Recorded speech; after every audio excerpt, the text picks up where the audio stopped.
Hello there. Welcome to another edition of Mass and Melody, the program brought to you by Dominican News Online, DNO, every week for the Carnival season, which focuses on things Carnival and Calypso. And in today's edition, we are doing what we consider to be a very enlightening interview with one of Dominica's most prolific personalities in the field of art and culture. And we'll come to that in a moment. But it would be remiss of me not to let you know that this program is being sponsored by ICWI Insurance, Burton and Company Limited, and Ellie Dupini and Company Limited. And so let's hear some brief messages from our sponsors before we get to that very interesting interview. Stay with us.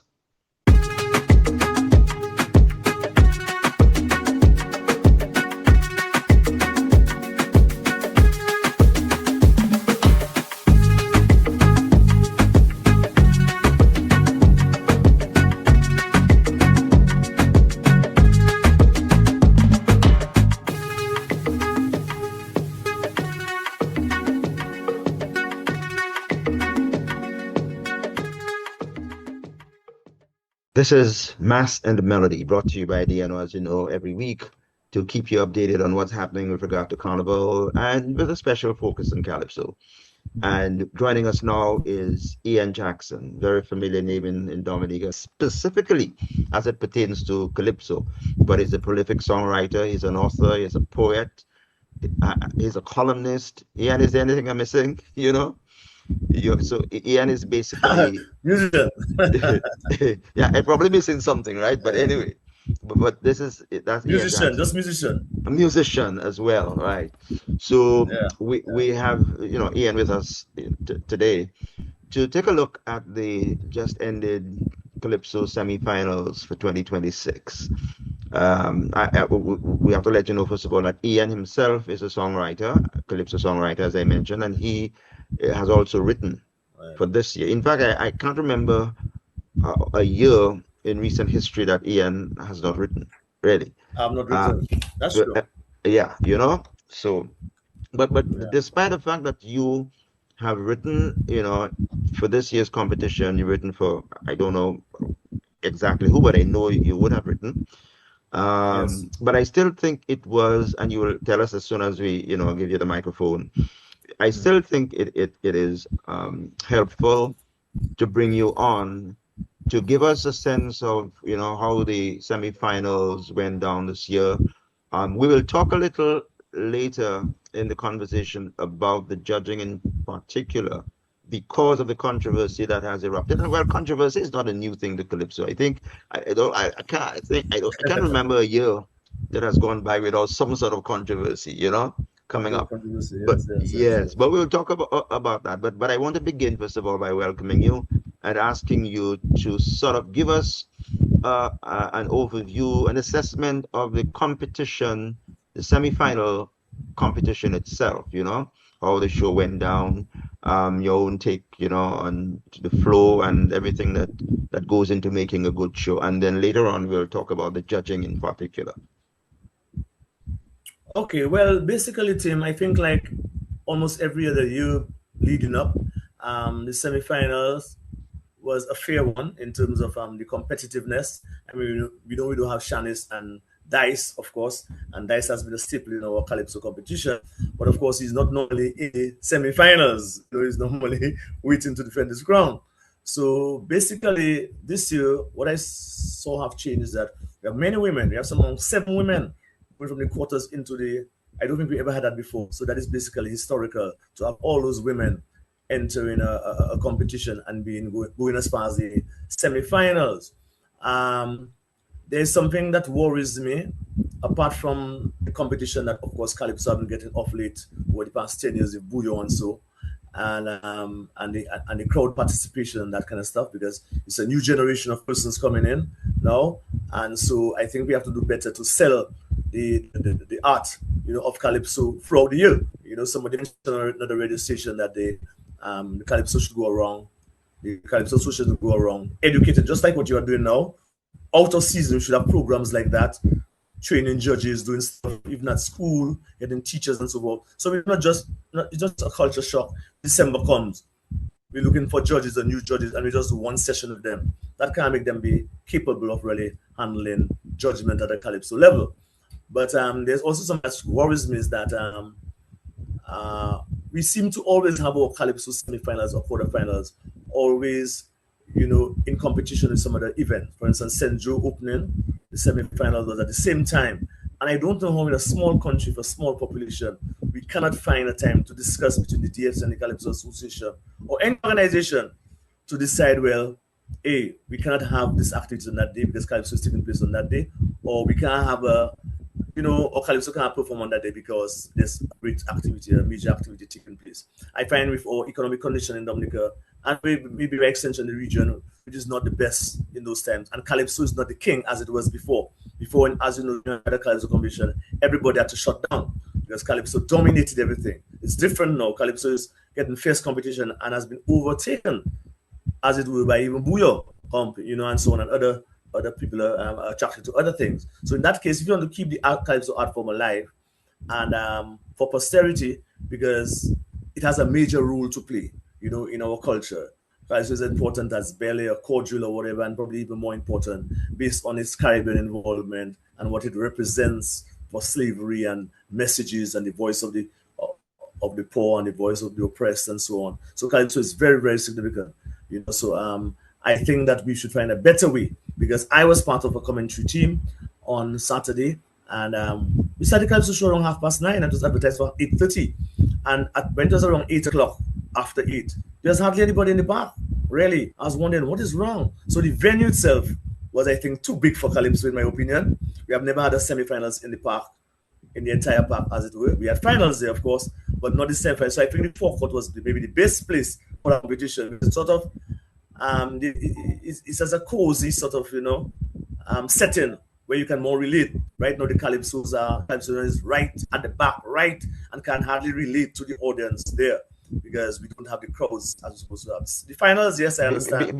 Right. But for the quarters and semis, yes, it's too big. I think the place is too big for the crowds are expected or are shown coming in over the past few years. So more cozy setting is desired for that type of competition. And if you to augur better for the competitors, they can relate more to the audience and get them more involved. When you're distant away like that, you can hardly reach and you feel kind of alone and isolated as a Calypso on stage. So I think that is it.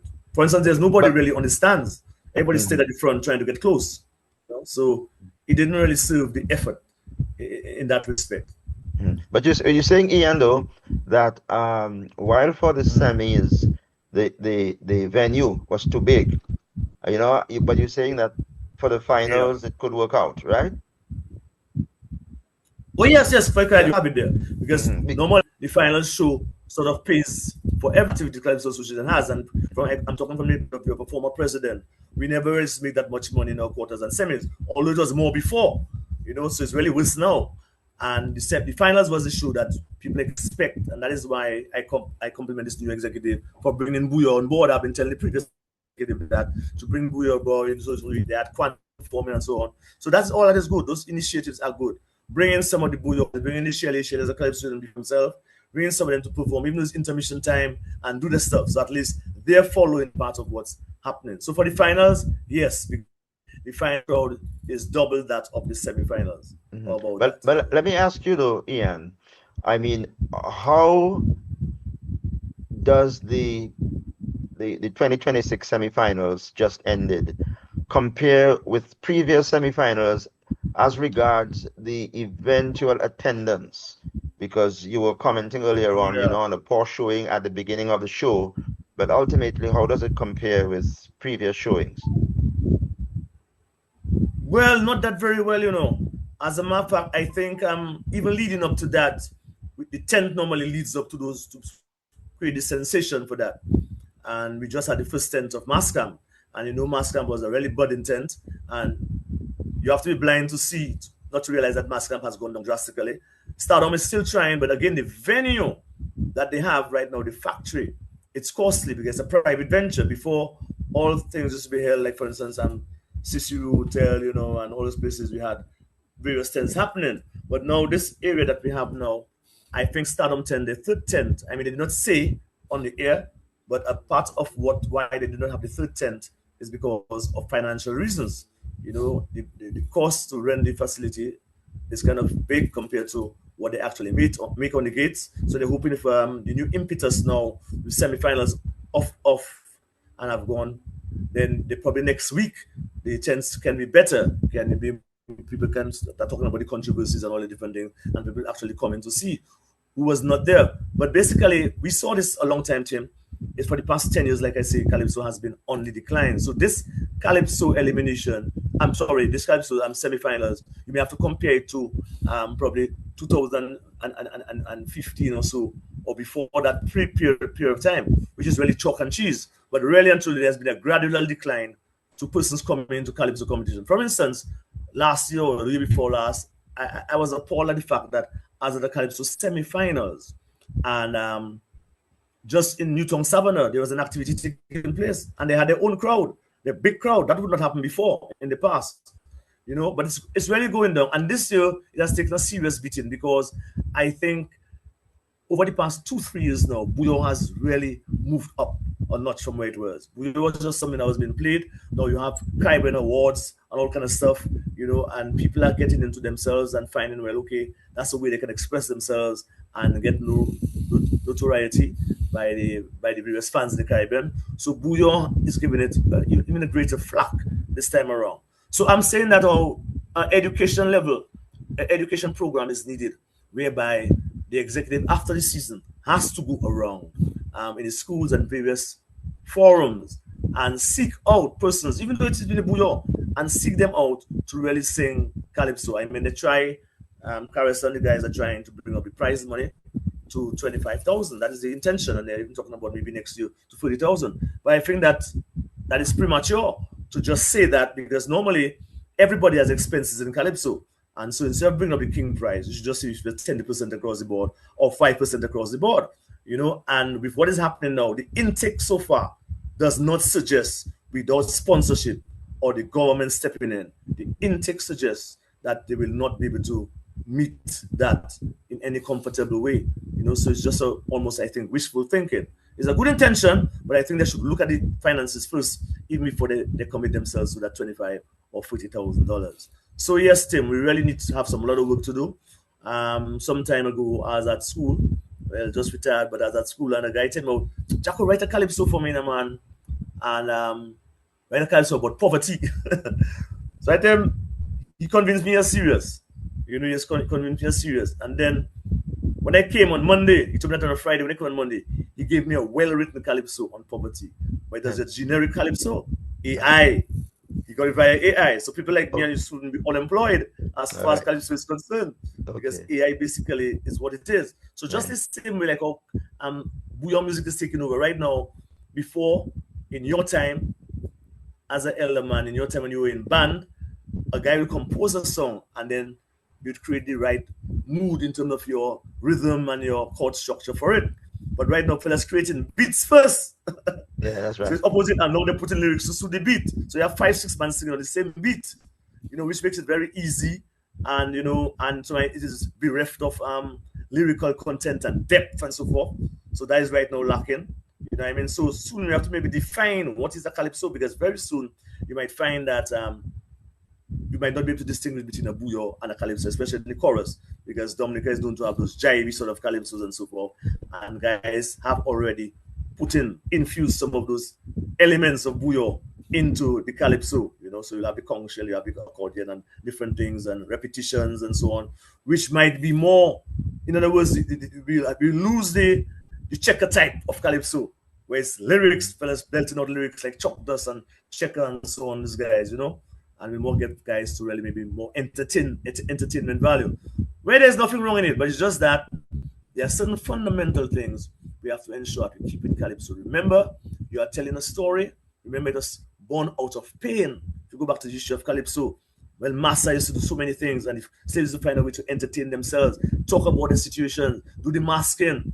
Massa used to laugh about it, but they never knew they was talking about him and so forth. So if you have a whole Calypso season and nobody's masking, I think you are doing the Calypso a disservice. Somebody should have 1 or 2 songs that actually represent that critical element of Calypso. and you're moving away. And the only way you can do that is by teaching it at school.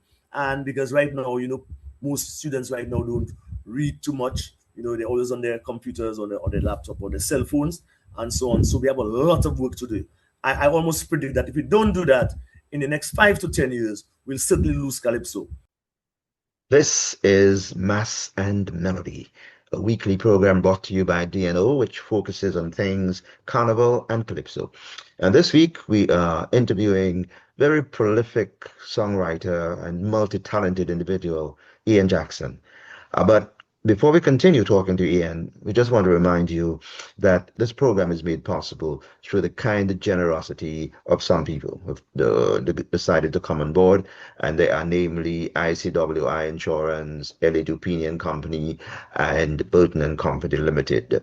So let's pause to hear again from those very generous sponsors before we go back to the interview with Ian.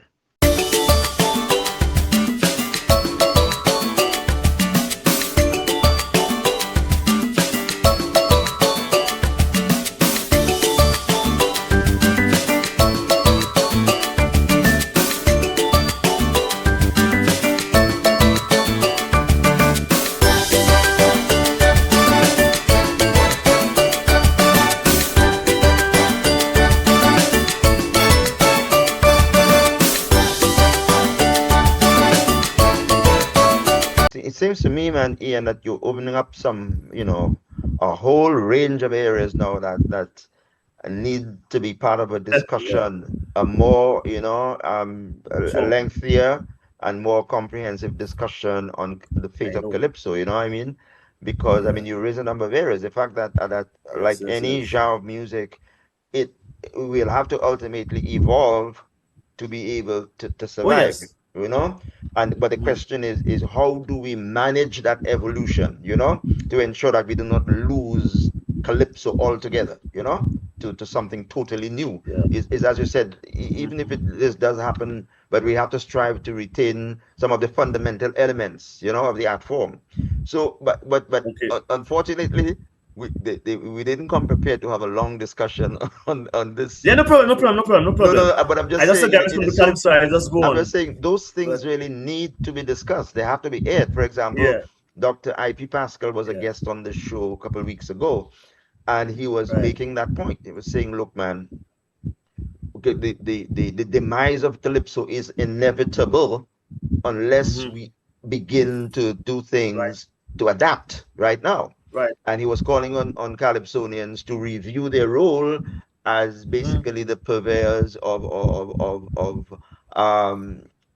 social commentary, what is happening in society, as opposed to perhaps going a little further and looking for a solution, more solution-oriented lyrics, and also looking to incorporate things in the Calypsos that will appeal to a younger generation.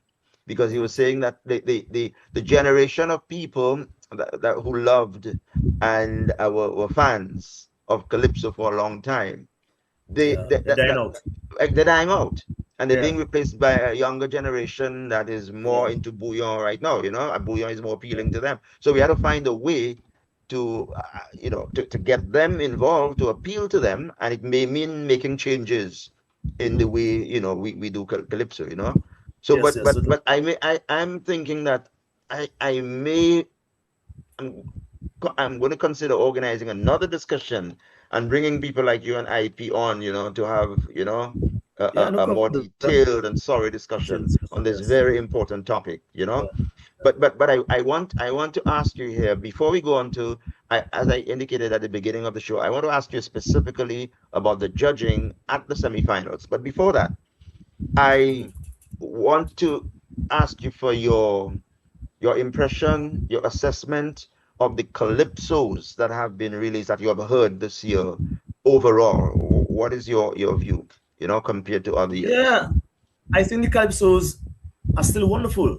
I think the Calypsos are very wonderful. We have guys, when you have songs like Pawize and using those things, the domino terms, to create the thing when you had La Vie, and so on. I think that's very interesting. Calypso, the gentleman Calfa P talking about cricket and interspersing with politics and so on. I think these are things that wonderful stuff, in Calypso, and that's what Calypso basically is all about. You know, I rather man use a topic and craft it like that to me. You know, because like I think it was Chuck Duss who once held a workshop with us many years ago. He said Calypso is not a essay, not an essay competition. So you don't want an essay. You want to hear how creative a guy is using a topic and how he's, you know, sort of weaving it to make sense, you know, and create. So I think that's very important. I'm more concerned, and not for the creative of the guys. Guys are always creative. But I'm more concerned about the fact that if you judge Calypso without realizing what you should judge and what you should be looking for, it can damage Calypso. Just to give you a synopsis of that, there was one year in the reign of NC, for instance. NC was a very good lyricist, and people used to say he's not a very good singer, but his songs used to work. He has a very good lyricist. And when the new executive came in after NC, they sort of equated melody with lyrics. Lyrics used to carry more points than melody before in the 70s, and they equated it just to ensure that the people who have more rhythmic and more melody are greater singers. That was the thinking, I think, by the Calypso Association at that time. They would be get part of the bounty that NC was enjoying. And basically, when you put your criteria like that, obviously you're forcing something to happen. So if you bring in persons that are not really knowledgeable about the Calypso and they get the finals. Jaco, yeah. I'm going to ask you to stick a pin and don't forget, because I want this. We have sort of naturally and without knowing it segued into the judging aspect of the conversation, right? So I want to tell you, I mean, to introduce the segment this way. Yes. That there's feedback, right? Which is coming, you know, from the public, and some people have called me and so on. I've heard it on the radio that somehow, and this is not new. Every year, I think from the time I can remember following Calypso, there are some people who are not satisfied with the judge. Every year. But this time, you know, there's a lot of discussion about it. And some people feel that the judging was lacking in some respects, you know.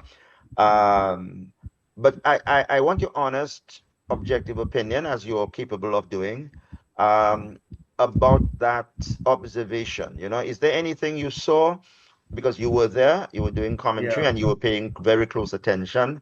Is there anything that you saw and heard at the competition that would lead you to understand why it is that people are making those observations, why they're concerned about the results?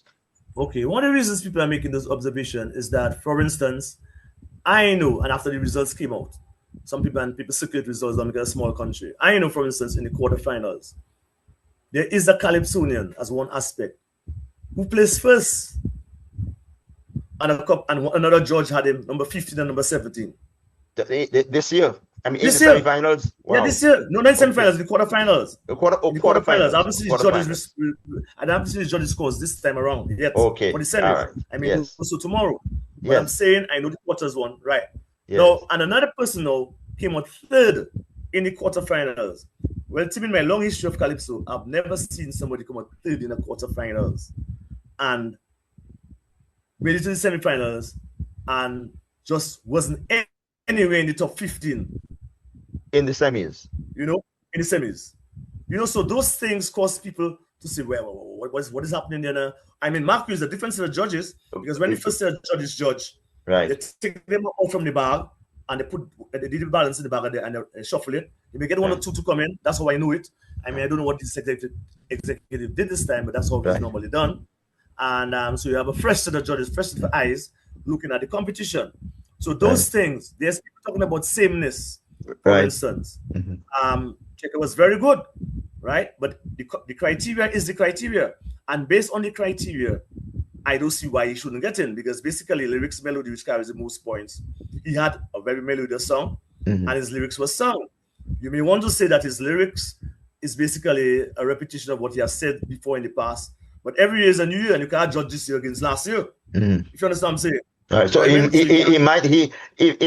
he was judged, or if he was judged by people who have been judging for a little while and are familiar Yes, with they could you know suffer. the He could suffer. calypsos. He might have Yes, suffered in terms of he might have suffered. originality, right? Originality, right, right, Originality, right, he might have right. suffered in that Originality. regard, right? But then again, some judges term originality as somebody's own. Oh no, well, If you okay. sing I your have a own different melody, interpretation yeah, I know. I of have a different one originality. too. Yeah, But some yeah. judges taking, well, okay, if Bob Marley sing a song, that other song like it, you can't say the man not original. That's the man original song he did last year. Right. And he come and sing the same Right. thing this year. So that's a point of contention in that Right. respect. What I'm Right. saying, Calypso should evolve, as you say. So if you're Mhm. Calypsonian and you realize you're becoming more sort of monotonous, and up a certain time, if you continue to sing in a particular way, you'll become irrelevant. Certain time, you have to change up and do some introspection and look at yourself about your style and everything. It's very important. I mean, Shadow have done it.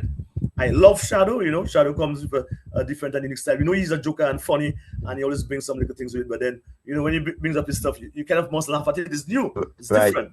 But you made a point, Jacko, right? Yeah. That there are two. You gave two examples of Calypsonians. Well, one who placed first in the quarterfinals, and he was Yes, at and it well, first by 17. some judges first, and he was at number 15. Yes. But one judge had him at It's number 17, 15, yeah, right? yeah. That's a significant disparity. And you know? 17. And 17. Huh? Yes. Huh? Right. And 17. And 17. 17, yeah. And then there's another one you said who placed third in the quarters but just didn't make it. Quarterfinals, Was in the yes. top 15. Was not in the top 15 in Was that in the top? top 15 Yeah. in the semis. No, one might say Yeah. though, because one of the things we always say, those of us involved in Calypso and who have occasion to talk about it, we always say to people who criticize the judges that, hey, if you have been listening to the songs on the radio, right, and they sound good to you and you like them, when it comes to the competition, you have to leave that behind, discard all of that, and focus on what happens on stage the night of the competition. So then that raises that's where my question is coming from. Could it be that in the case of, say, the person who was at number 3 in the quarters and didn't place in the top 15 in the semis, that they may have, you know, made some errors, or their standard of performance might have, you know, decreased, you know, in the semis, let them, you know. In that case, let them be number 9 or number 8. Okay, but you found the disparity was here. Okay. Yes, because the person really has to do something real ridiculous, basically, based on the judgment now. You know what I mean? To come out of that. And again, probably also to that, if you stick to a criteria, that could happen. Let me give you one example. I happen to have the opportunity to judge in Trinidad twice, Tim. And one of the things I observe, I try to bring the Calypso Association because I've conducted judges' workshops, many of them at the Calypso House. One of the things I've asked the Calypso Association to do, and they are still not done it, and which works well in Trinidad, and I hope next year, Karis and the guys bring it in, is actually weighting the Calypsos. So, Tim, what they do in Trinidad is that if you have 45 points for lyrics, right? They tell you on your sheet that if you figure the Calypso is excellent, the person must get between 30 and 35. Okay. All right. If the person is very good, then they get 30, then we get 20, 29 or whatever and so on. And they go down the line. If the person is poor, the person must be below 15. Okay? So if you're a hard marker, it puts you in a waiting where you must put the person. So if I tell you, or if I understand I was singing about, I say, but this is good, but this is very good, I expect you're very good to be 25 to 20, sorry, 25 to 30 to 25, sorry, in our case, in lyrics. And if you judge below there, that means there's something wrong, because I've instructed you on your judging sheet that a very good person is supposed to be rated at that area. So if you want to put me as 30, another person can put me at 34 if they want to, but at least you do have that last disparity. So it helps at the end of the year when you put your points together, that you're basically saying that, oh, okay, well, at least on that level, you cannot be so much a hard marker. You know what I mean? And you know that at school, I've been at university, and then one professor gave me 30 B+, and the other one gave me a C. I say, but how I get a C there? But if you interview that person, Jackson thing wasn't, just half and it wasn't very good, then why did you give me a B+? You know what I mean? So you must have a weighting system to ensure that you put me there, because judges see things differently. We are different people, and that's very important. Now, if we say Calypso is a story, you have to tell a story. You know what I mean? The story must, as lyrics say, it must be relevant. Now I can talk about this one because I'll give you an example. I spoke to the person, so I can speak about it, and I think the person understand what I was saying. Let's take Sandy's song this year as an Who example song? about Tory. Sandy, Who? Sandy, her second Oh, song. Sandy. Tory. Oh, Sandy. Yeah, Sandy, Sandy. Yeah. yes. Okay. Yeah. Let's talk about Tory. Yes. Mm-hmm. Right. We know about the international status of Tory. I mean, many people maybe in Dominica not following it, but people who read and follow the news would know what he's doing. That's right. Fine. I suspect, But Ophelia has a song about Tory, so at least Dominicans should have heard that. No, she has. Yeah, exactly. But it's not popular in Dominica again. Well, if you ask many Dominicans about the song about Tory, they don't know it. Yeah. You know, because of the Buyo situation, everybody's into Buyo. So I'm saying that now, when she sang that song, this song has to be relevant to Dominican. So even though you sing this song about Tory, which is a good thing, reasonable enough, but you must sing this song, you must present this song in such a way that basically you have to relate to Dominica. So say what Tory is doing in Africa and say, oh, some of those things can be implemented. Why don't you do that in Dominica? And so on. Okay? Steve, I'm taking a call. I'll get back to you. So basically, some of the persons, you have to bring that to Dominica. So I can write a song about Mary Regina Charles right now. An excellent song. But is it relevant to our lives now? No. So if you write the song, your calypso unless you're using Mary Eugenia as some basis for comparison. That's what I'm saying. Yeah, so Tory has to be used for comparison. Yes, yeah. So it was not done. In the last verse, she spoke about Tory and being a person that come to make a difference. She and Ray tried to relate it to her making a difference. But the song itself, the lyrical content of the song was referring to the things he did in Africa, which was irrelevant to what you're seeing at the end. Right. So I think that if a judge see that, she'll get those on that. Right. And the melody wasn't a sing-along melody. I mean, we know where we're born up, we are African people, I really believe very strongly that most songs should have some melody that people can catch on to the refrain. Even when you go to church, people who ask, especially Catholics, when the priest says something, and if you also da da da da da da da da da da, you always respond. So we are naturally ascribing people or call and respond people. That's what the strengths Dice had. You must have something that can remain in the mind. People say I leave a calypso show and they say, oh, what is the song that guy he sang? And you can't remember. You can't remember the melody. If you leave a calypso show and you cannot utter a chorus, a half a line of what somebody said, then it tells you that the song did not resonate with you. Okay, next we'll bring you the final segment of our interview with Ian Jackson on the DNO Weekly program, focusing on things Carnival and Calypso, Mass and Melody. But before we do that, let's pay some more attention to our very generous sponsors, ICWI Insurance, LA Dupini and Company Limited, and the Burton and Company Limited.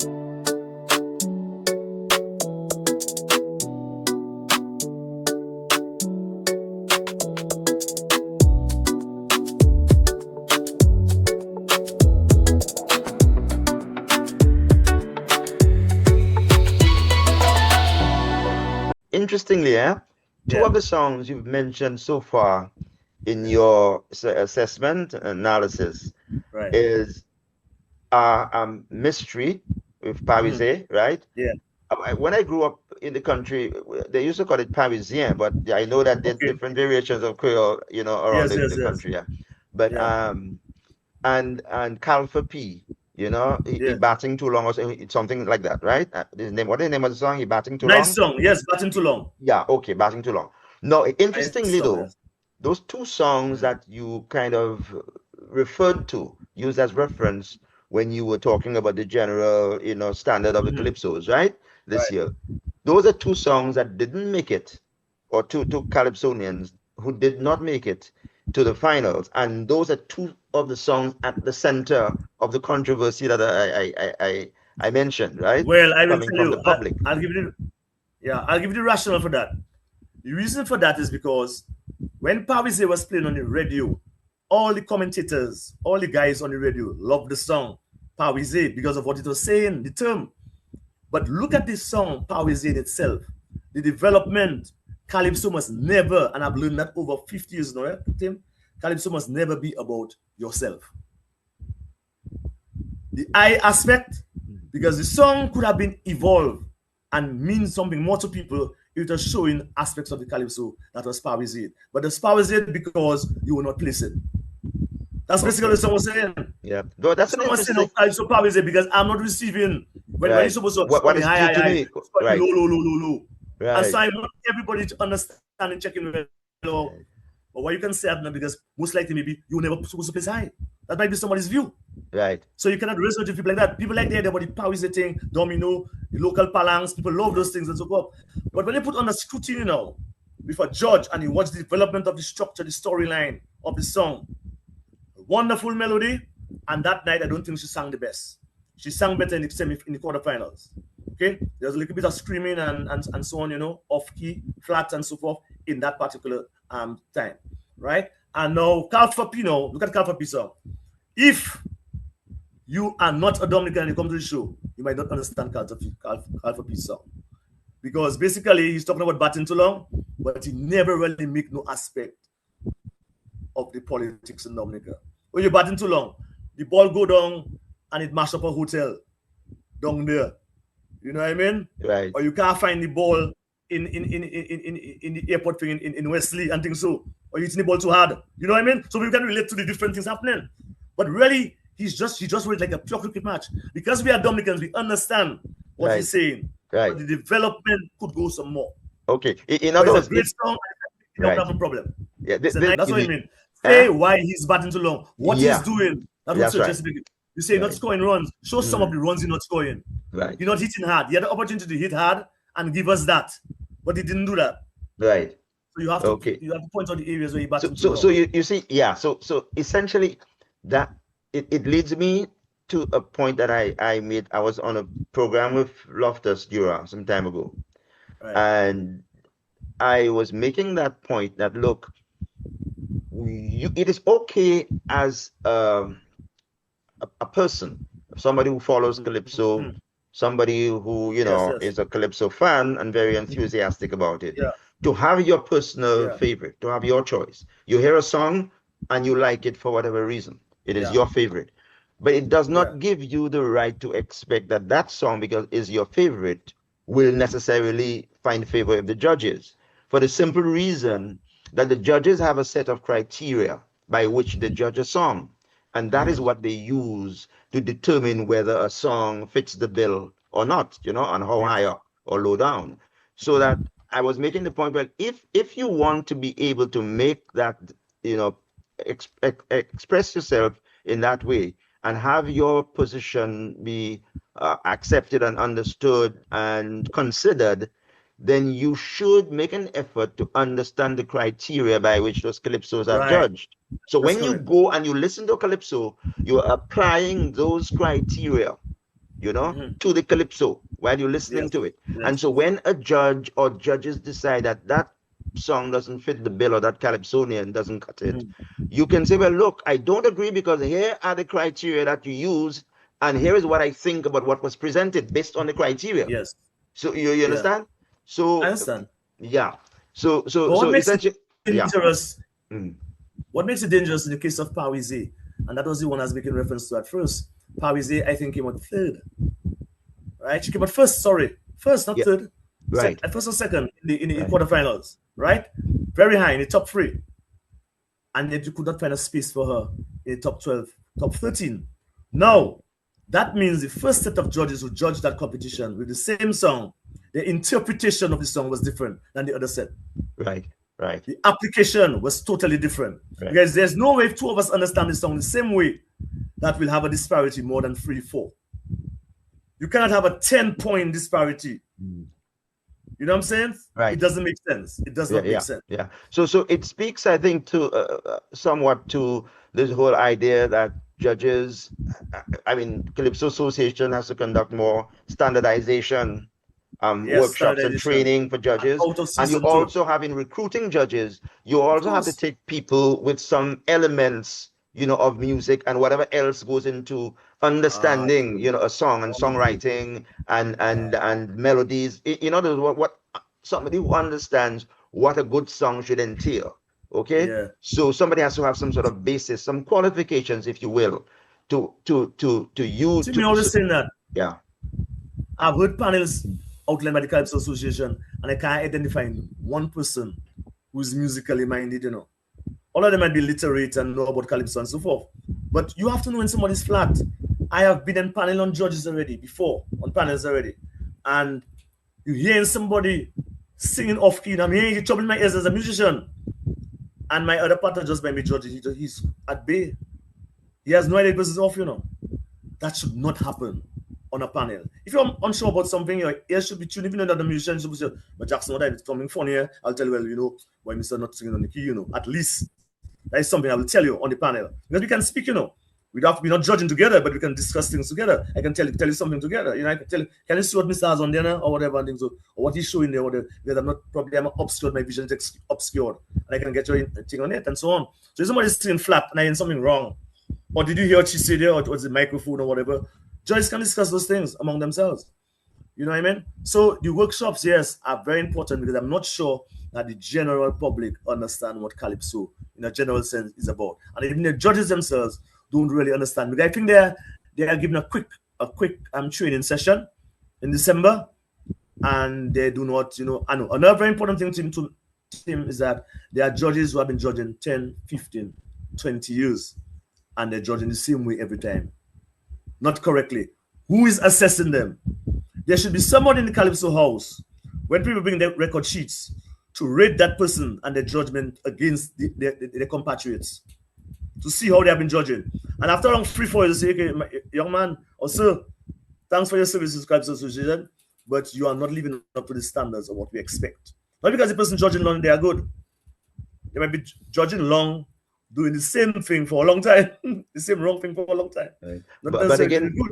But again, the Calypso Association will tell you that it's a challenging task, you know, to really get a consistent panel of judges, you know, especially good ones, you know, because they're faced with the problem of volunteers and not, you know, people not volunteering, you know, and I don't know. That's what they say. It's difficult. Yeah, I know they say that. I don't think they're working enough to get a good panel of judges. Because I, as one individual, I've gotten 4 judges for the Calypso Association as one individual. I don't think they're working enough. Right. I identified some 4 teachers over the past 2-3 years. And I got and I'm talking about good judges, and Jacko, not just judges. No, sometimes that for at least you're getting for training. If you get a whole pool of training, you must be able to retain some people.